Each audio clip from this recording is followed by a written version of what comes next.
Style.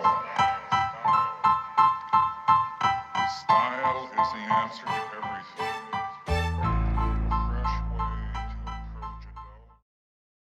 Hey guys, welcome back to CarFeel. Today we'll be checking out the 2021 Kia Sportage all-wheel drive.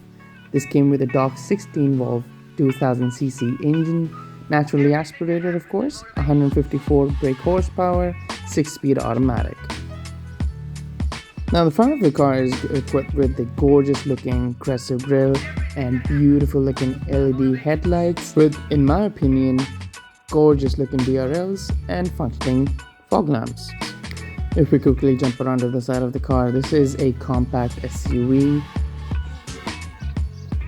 The side profile again looks very aggressive. That's the whole outlook of the car. Somehow reminds me of Honda Vizi.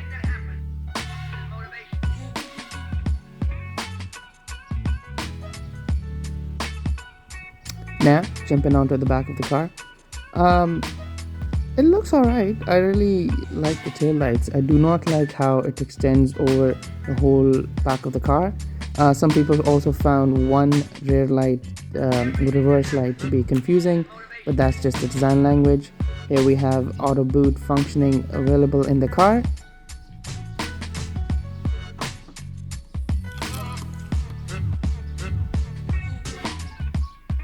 Ample amount of space for any sort of luggage, 869 liters to be precise.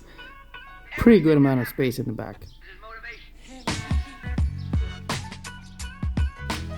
Little look see here. Yep, you've got your spare tire and accessories.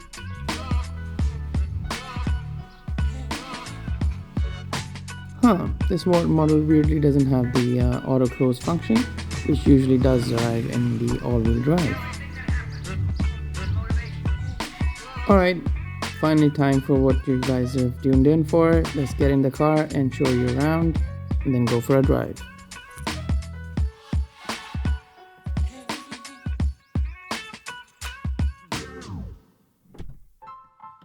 Kia has stepped up their game with their interiors. In my opinion, this was the first car that brought about that change in Pakistan. Really good quality, tons of features, really loaded overall, and the build quality really just stands out. And the other big thing that comes with that is durability, and this interior proves that it's very durable.